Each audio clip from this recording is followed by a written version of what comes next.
ನಮಸ್ಕಾರ, ಇದು ಕೆಇಕೆ ನ್ಯೂಸ್. ದೇಶ ಮತ್ತು ರಾಜ್ಯದ ತಾಜಾ ಸುದ್ದಿಗಳೊಂದಿಗೆ ನಾನು ಜ್ಯೋತಿ. ಇದೀಗ ಮುಖ್ಯ ಸುದ್ದಿಗಳು.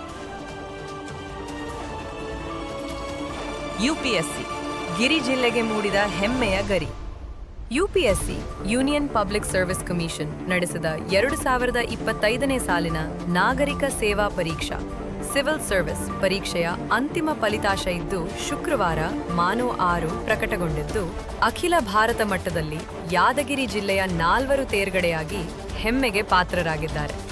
ಯಾದಗಿರಿಯ ಸದೀಪ್ ದೀಪ್ ಬಾಡರ್ ರಾಜ್ಯದಲ್ಲಿ 2ನೇ ಹಾಗೂ ಅಖಿಲ ಭಾರತ ಮಟ್ಟದಲ್ಲಿ 82ನೇ ರ್ಯಾಂಕ್.